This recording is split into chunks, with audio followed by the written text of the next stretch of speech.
Good morning. My name is Autumn Glover, serve as co-chair of NSDP, and thank you, Alex, for getting the agenda up. I think we'll officially call the meeting to order at 8:04 a.m. The first item on our agenda is approval of the minutes. We have two sets of minutes to approve, one from September 24th, our NSDP meeting, as well as the October 15th technical oversight committee minutes. So if you all have had an opportunity to review them, I'll entertain a motion to approve. So moved. Thank you. Second. Thank you. Any discussions or edits? All right. So our next item on the agenda is an overview of the Operation Fix-It budget.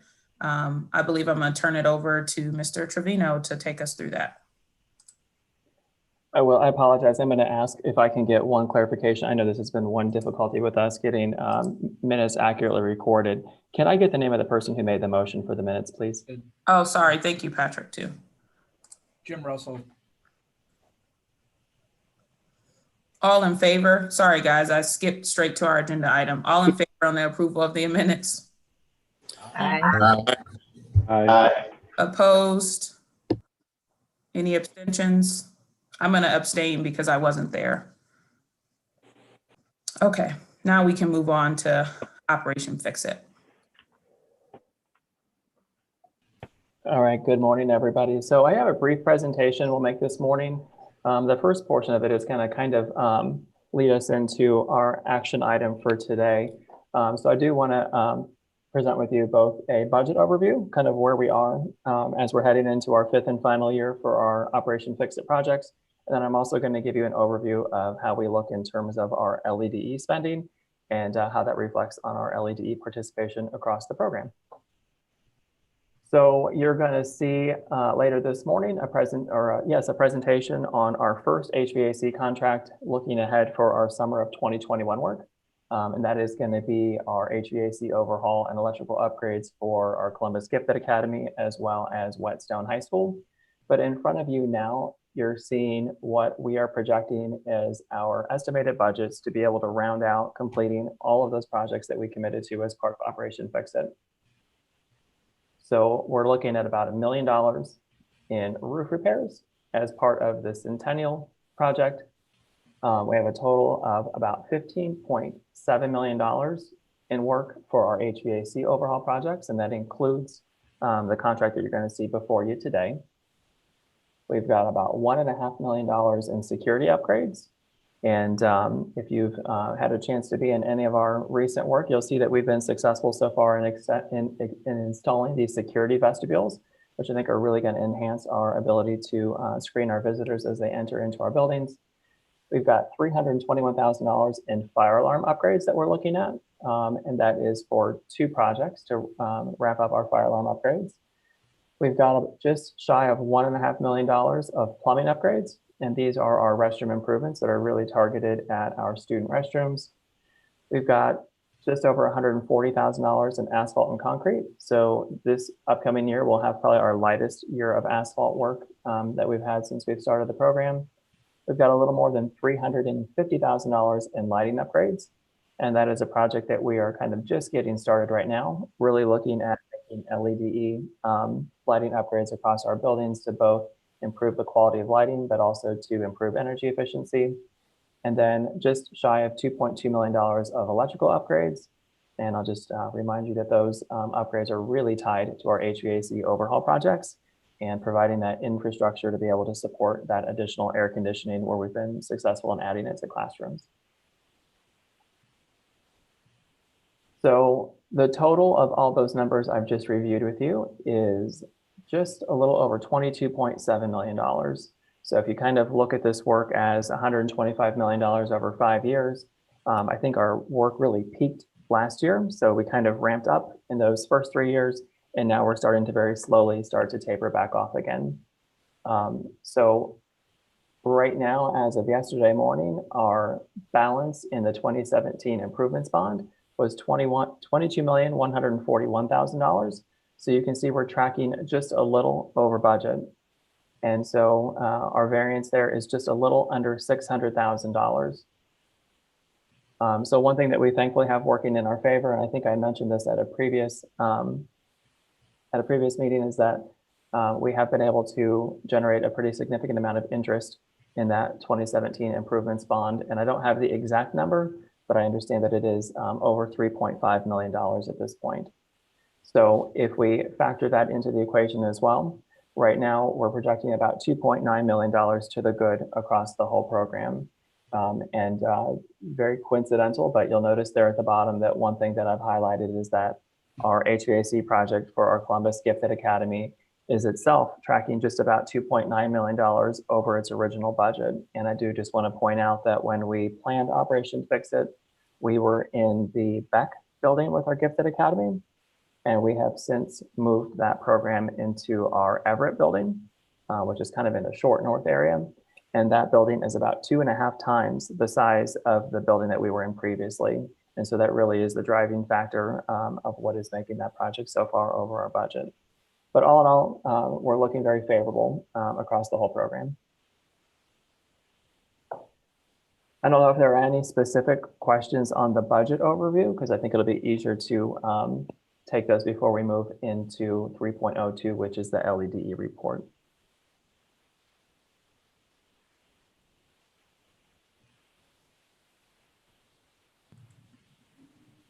Hearing none, I will move into the LEDE portion of the report. So I am going to give you an overview since the inception of our program, starting with FY17. So one thing I'll remind you is that, so this is looking at payments. It is not looking at contracts. So there's a pretty significant lag time from the time we award contract till that time that we actually make payments on those particular contracts. And particularly since our fiscal year ends on June 30th of each year, and we know that the vast majority of our work is actually occurring over the summer, we really see a lag in our payments. So that is why in our first year for FY17, you only see $1 million in payments that were made. So I think these numbers are pretty skewed in terms of which contracts we're seeing payments come in. So we saw a pretty modest amount of LEDE prime payments at $8,812. Our LEDE subcontracting was $76,353 for an LEDE total payment of $85,000, which represented 8.2% of our total spend for FY17. So now moving ahead to 2018, you can see that our total payments were just over $11.3 million. Our LEDE prime spend jumped considerably to just short of $2.1 million. Our LEDE subcontracting also increased pretty dramatically to almost $864,000 for a grand total of LEDE payments just shy of $3 million, which represents 26% of our total contracting spend for FY18. And then you heard me say earlier, so I think our work really peaked last summer. And so you're seeing that in the FY 2019 payments, where our total payments were at $36.5 million, or just under $36.5 million, with that LEDE prime spend at just shy of $2.4 million. And then you see a large increase, especially as a percentage, in our subcontracting. And so that number went up to just shy of $5.3 million, with the total LEDE payments at just over $7.6 million. And we tracked just below 21% on our LEDE payments for FY 2019. And then in our most current year, which again, this wrapped up on June 30th of 2020, our total payments represented just over $26 million. Our LEDE prime spend is just under $4.7 million, with our LEDE subcontracting at just shy of $3.8 million, for an LEDE total spend of just under $8.5 million, which represents for us a very large increase, which we're pretty excited about. So last year, our FY 2020 payments to LED vendors were over 32% of our total spend. And so then looking at this data in aggregate, So again, I think these numbers track really well against our overall progress against the total program. So on June 30th of this year, we had made payments just shy of $75 million, which kind of really represents that we've got payments for essentially 2 full years worth of work that will bring us to that total of $125 million. Our LEDE prime spend was $9.1 million.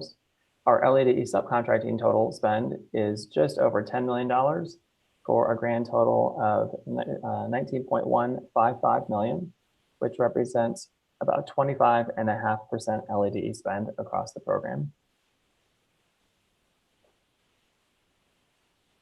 And that concludes my LEDE spend report. I'm happy to take any questions you might have. Alex, I'm very happy to see those increases in participation by LEDE. Keep up the good work.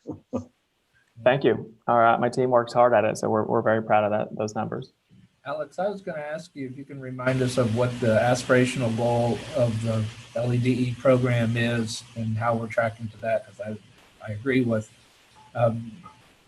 Member Brown. It looks like the numbers are great and trending in the right direction. I'm just curious on where the goals are.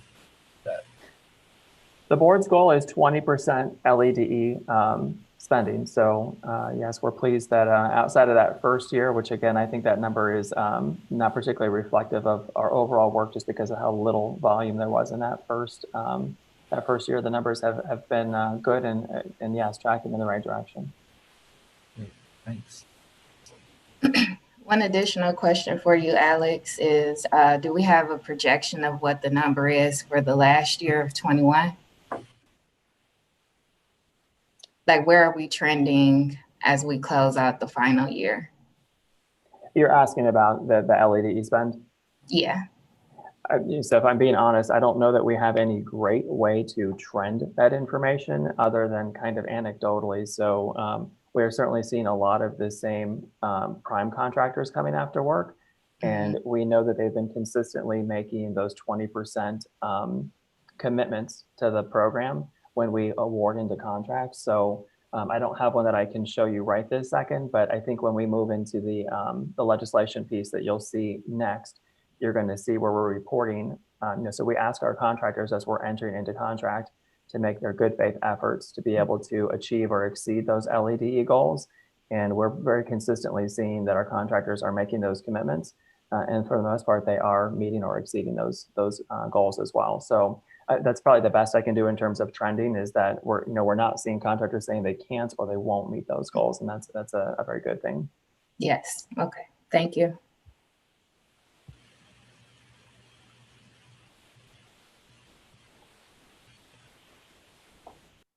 Any other questions I can answer at this point? I don't think so. I definitely echo Board Member Brown's congratulations to you and your team on both Operation Fix It and LEDE spend. It's been incredible to watch this improvement. So great work. Well, thank you very much. So I'm going to stop sharing my screen and I'll talk for just a minute to give my project manager, Clerk Keaton, a second to get his screen share up, because I'm going to let him lead the next part of our presentation, which, moving on in the agenda, is going to be item 4.01, if you'll allow us. Please. And so at least, so I'm going to assume that Kurt is, there we go. So I'll just kind of give you a brief introduction. So we've got 2 pieces of action items today. Item 4.01 is award of a design build contract to the Brewer Garrett Company. And this is the project that I referenced earlier. So this will be our, so this is a summer of 2021 project.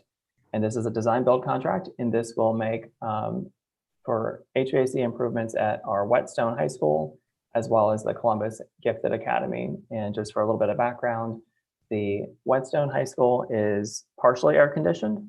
So I think about 50% of our classrooms of that building have a central air conditioning system, while the rest of it does not. And even that system is very antiquated and certainly has room for improvement. The Gifted Academy at Everett has almost no air conditioning. There is a air conditioning unit that air conditions what we kind of call the dance hall sometimes, from back when it used to be the former Arts Impact space, but I think that space is technically the library at this point. Otherwise, that building is completely non-air conditioned. So that has been a pretty incredible challenge for us working with our design teams to figure out how to retrofit a modern HVAC system that will give us air conditioning into that facility. But with that, I will turn it over to Mr. Kurt Keaton to walk us through the best value selection that we're presenting today. All right. Thanks, Alex. Thanks, everybody, for being here this morning. So we'll go ahead and get started. So this is the agenda of my presentation here. So first off is the copy of the advertisement. This advertisement was placed with the Columbus Dispatch. It kind of goes over the information that Alex stated earlier about what schools, what model, design build model. And then if you just follow down, we put our deadline for submissions on there. So again, this was for the Columbus Dispatch. This was the advertisement that ran in Ohio MBE, essentially the same information. And that is our advertisements. Excuse me a moment. Can you possibly enlarge the visual? I don't know. Alex, do you know? I'm not sure how to make it bigger. I apologize. I don't know that there's any way we can do that very easily on the fly. One thing that can help a little bit is if you minimize the people on the screen. I don't know if you can see people on your screen. It'll help make it a little bigger, but I can. Right. Okay, Okay, does that help? sure. Okay. All righty. So we'll move on then. So next is the RFQ sign-in sheets, agenda and notes. So this is the RFQ that we put out for the potential firms. If you draw your attention to the arrows, I just wanted to point out the two schools again, Whetstone and Columbus Gifted Academy. And also as part of this, on the bottom there, you can see our estimated budget that was published, which was 6.5 to 7.4 million. As we continue with the RFQ, you can see our schedule that we sent out, that we presented to the firms. And again, with the arrow, I just want to point out the substantial completion date is August 17th of 2021, excuse me, and the final completion date of September 15th, 2021. And so then it just goes on to give them submittal instructions and so forth. So this is the score sheet for the RFQ phase. This is presented to all the firms so they know exactly how we're scoring them and what we're scoring them against.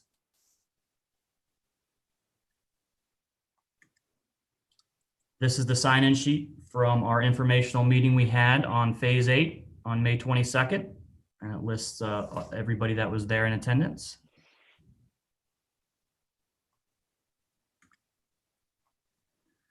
And then we move on to the statement of qualifications. So what we have on the screen there now is the statement of qualifications cover sheet for Brewer Garrett, which is the firm we're recommending for today.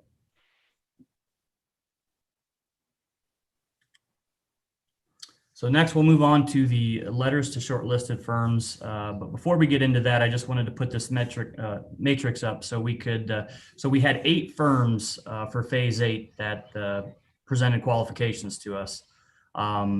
So typically we are only required to shortlist 3 firms, but due to the tie, we shortlisted a 4th firm. So as you can see, green arrow, Brewer Garrett at 251, blue arrow, Train at 215, and then we had Robertson and Limbaugh both at 212. So we just decided to shortlist both those firms, but I just wanted to point that out to everybody that we're only required to do 3. And so the next is the 8 firms that submitted in the first part there, and then the 4 firms that we shortlisted, which were Brewer Garrett, Train, Robertson Construction, and Limbaugh. And so this then is the letters to the shortlisted firms. This is the one we sent to the Brewer Garrett Company. All the other ones look identical to this, just with the different name on top there.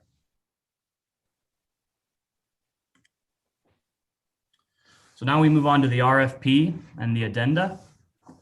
So this was the RFP presented to the shortlisted firms.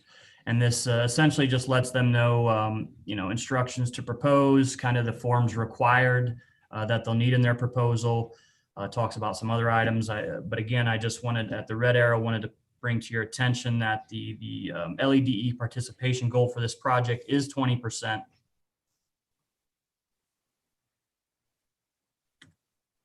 And so again, we have another schedule with the shortlisted firms, which goes over our, our one-on-one meetings, when the proposals are due, when it goes to NSDP and the board and all that.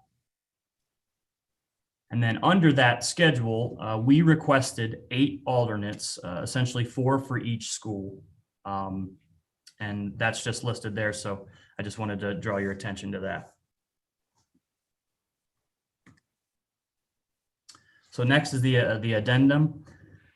So after our one-on-one meetings with these firms, we sometimes get general questions that either need some clarification from the criteria, or they have a general question that is could be presented to all the firms to help clear up some things. So that's what this is. Just an addenda that was sent out to all the shortlisted firms. So this is then we move on to the final proposal. So this is the cover sheet for the final proposal of Brewer Garrett.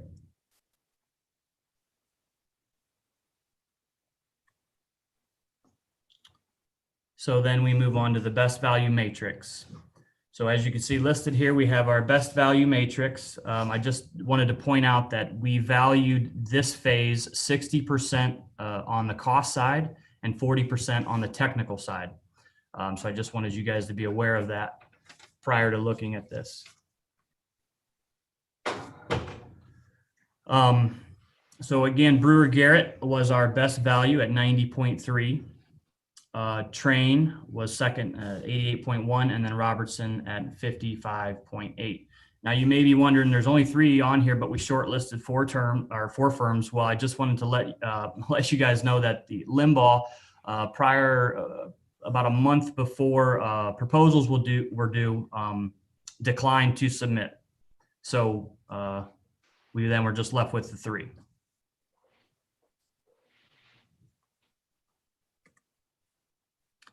And so also as part of this, I'm showing you the alternates that we requested, but I did want to point out that, as you can see, alternate for Columbus Gifted Academy, the auditorium, Brewer Garrett had included that in their base scope. So in their current GMP, but we, currently we're not going to take any of these alternates. If the climate changes as we come to the end of Operation Fix It, we'd like to go back and pick some of these up. But I just wanted to let everybody know that that one is included in the GMP. And so next we have our criteria engineers recommendation. So this is Matt Muir with AEC, and they are also recommending Brewer Garrett as our best value selection. So next we'll move on to the legislation and just kind of go over some highlights here. So obviously the subject of this is for phase 8 renovations at Whetstone and Columbus Gifted. The dollar amount is $6,972,263, and budget source was 2017 improvements bond. So those are just kind of some highlights I wanted to be aware of. And then, so on the second part of this legislation here at the arrow, I just wanted everybody to kind of understand the last sentence there. So at the conclusion of the project, the buildings will have upgraded HVAC systems complete with electronic temperature controls and air conditioning in all classroom spaces. So I think that's a very important point, and I just wanted to bring it, point it out. And so next is our working contract. So this is just the cover sheet of our working contract. Mr. Keaton, I'm going to interrupt just really quickly, because while you're go back one slide. Just one additional thing I want to bring to everybody's attention. You'll notice towards the bottom of the screen that in this case, our vendor has made a 25% LEDE commitment. Right. Contract. And so now we'll move on to the LEDE form. So this was the form submitted by Brewer Garrett.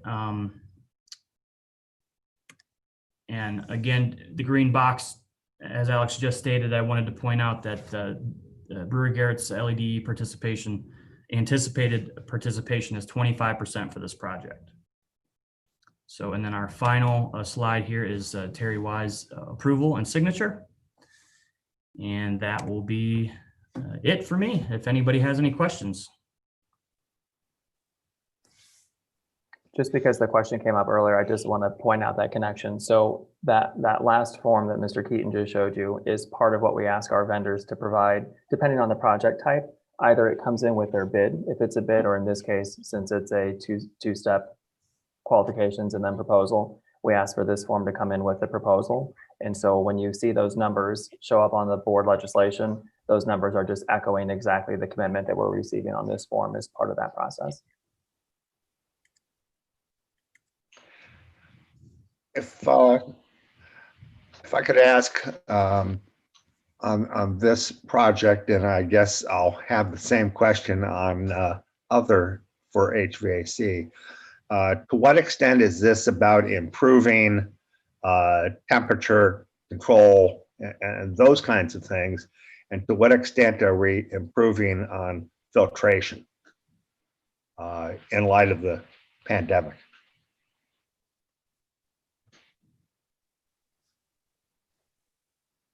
So I'll at least get started. So I think the answer is all of the above. So we know that I think everybody's aware that we oftentimes experience inconsistency with temperatures across buildings, and that's before we talk about the ones that don't have air conditioning. But as much as anything, these are also projects to improve ventilation. So I don't believe there's going to be any instance where we're not improving the ventilation. Because generally the requirements for ventilation are going to be greater today than they were in past, although not in all cases, especially when you consider windows. But we also have a much higher ability to control how and when that ventilation is working. Many of our control systems right now are so antiquated that it can be very difficult to actually command those systems to do what you want them to at any particular time and know with confidence that they're actually performing that way. I don't know if you have anything additional to add, Mr. Keaton. I'll kind of add to that. Like, are we looking at adding like UV purification with the new HVAC systems? Because I know that's something that can help with purifying the air and, you know, mitigating potential viruses and bacteria as well. I can only tell you that I know we have at least discussed, there are multiple systems out there that have at least some evidence to indicate that they have the ability to kill viruses and other pathogens in the airstreams. I know that there is the UV lights. There are also bipolar ionization. There are also increases in filter ratings that can help to stop those pathogens from passing the filters.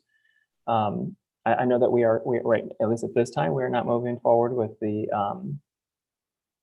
I don't know how to classify them, but like the UV or bipolar ionization. I don't know if you have anything you can share on the filter ratings, Kurt. No, I mean, we've had discussions about talking them or taking them up, you know, from our standard kind of MERV 8 to maybe a higher one. But as Alex said, you know, we're just kind of feeling this out right now and trying to figure out what our best options are. I know one of the other challenges is that we have such a very wide variety of mechanical systems across our district that it is very difficult to find one approach that is going to satisfy all needs. Even for this current phase of work, I don't believe that the mechanical systems will necessarily be consistent between even these two buildings. So I'm not sure that there's even one solution. I'm sure there are products we could look at, but I don't think even one solution would probably work at Whetstone and also work at Everett. We would probably be looking at different versions or at least different capacities of the systems just based on the system types that are going in. But we can certainly follow up with more information. Absolutely.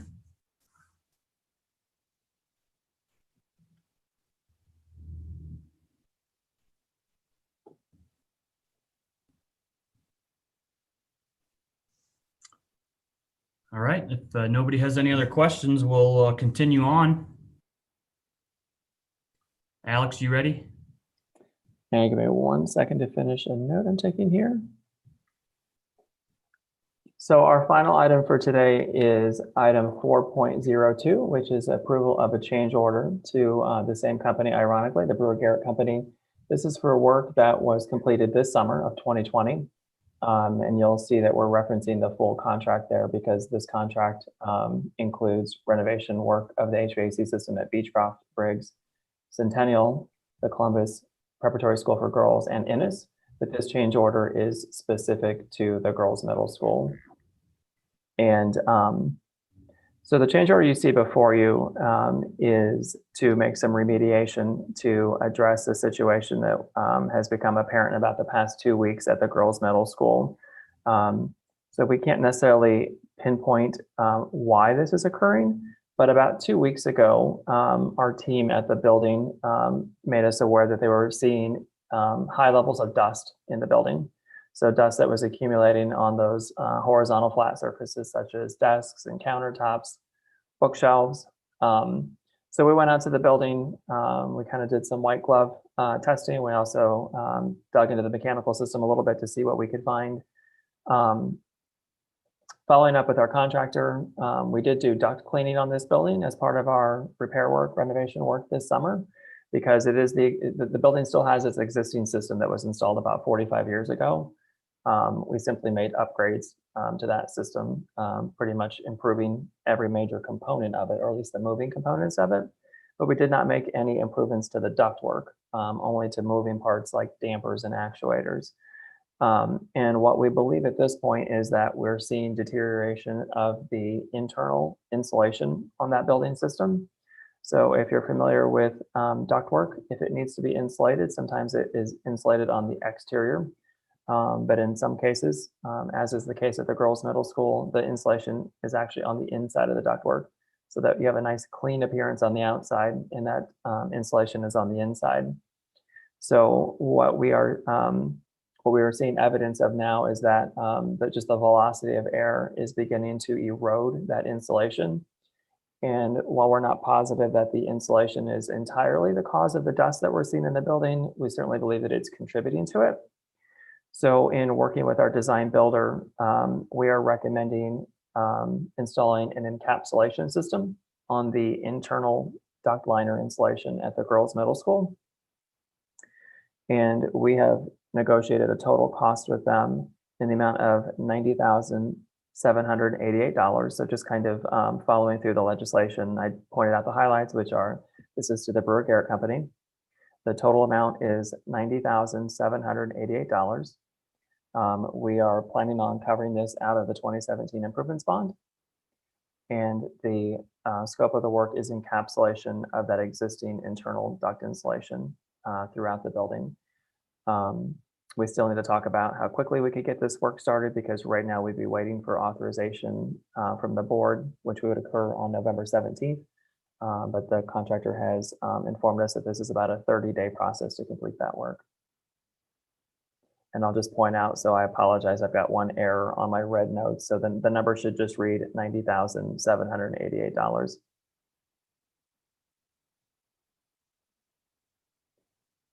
And I'm happy to entertain any questions you might have.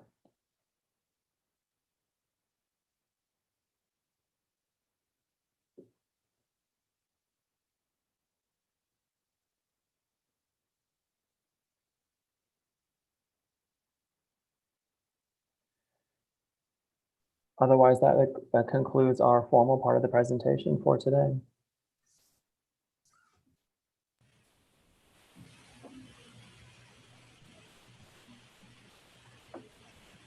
All right. I think, Alex, just want to make sure we need to both recommend to the board the award of the design build contract to Brewer Garrett for the HVAC renovation phase 8 for Whetstone, as well as the change order, correct? That is correct, yes. Okay. As long as nobody else has questions, I'll entertain a motion on item 4.01 to award to award the design build contract to the Brewer Garrett Company for the Operation Fix-It HVAC renovations Phase 8 at Whetstone High School and Columbus Gifted at Everett. Any motions? I'll move to approve. Second. Anthony Jones will second. Thank you. All in favor? Aye. Aye. Aye. And Any I'll- opposed? Abstentions? I apologize. Could I ask to get the motion? Who made the motion and the second? Jim Russell, Alex. Jim, and then Anthony made the second. Thank you. No problem. All right, so that passes unanimously. So item 4.02, I'll entertain a motion to approve a change order number 2 to the Brewer Garrett Company for the Operation Fix-It HVAC renovation Phase 7 at Beechcroft High School, Briggs High School, Centennial High School, Columbus Preparatory School for Girls, and Ennis Elementary School. Motion to approve. Thank you, Erica. Any second? Second is Jennifer. Thank you. All in, or any discussion on that one? Do we feel like we were clear? And it's still up on the screen if you, all right. All in favor, say aye. Aye. Any opposed? Abstentions? All right, so we've moved to recommend both of these items to the Board of Education. Alex, it doesn't look like we have a community inclusion report. Any updates, although the LED work was excellent. Do we have any comments from members of the Board of Education?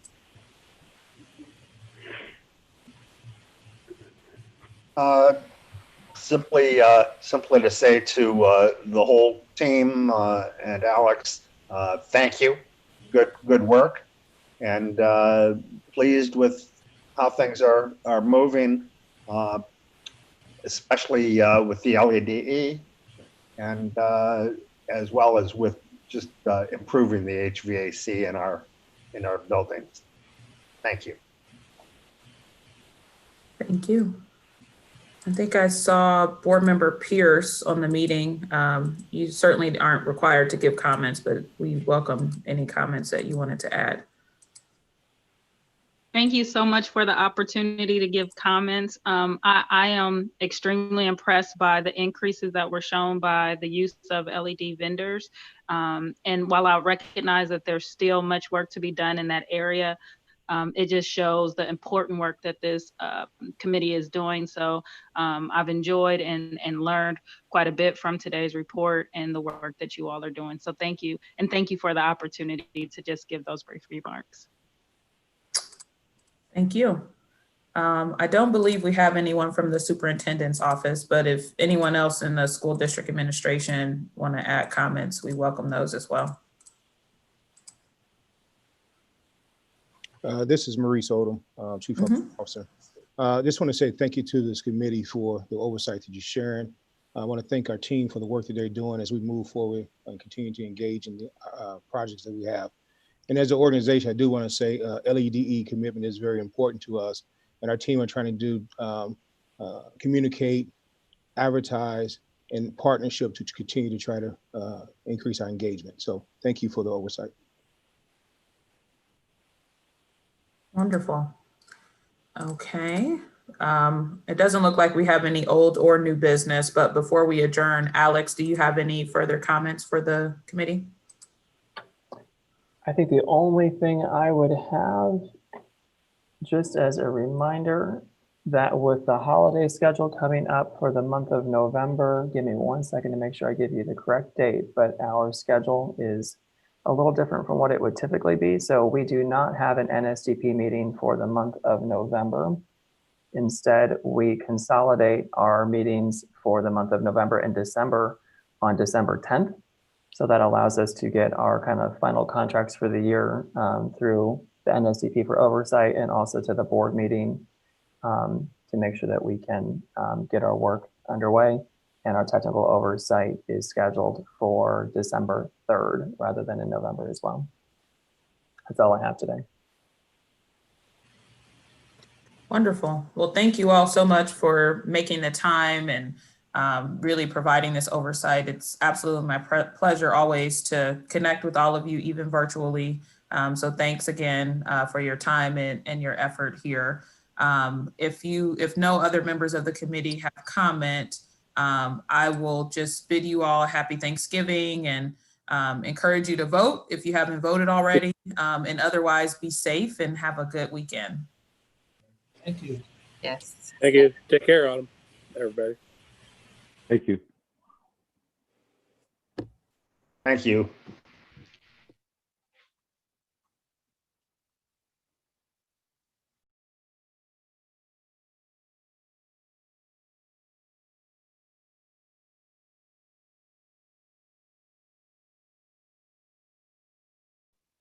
We good, man? I just stopped sharing.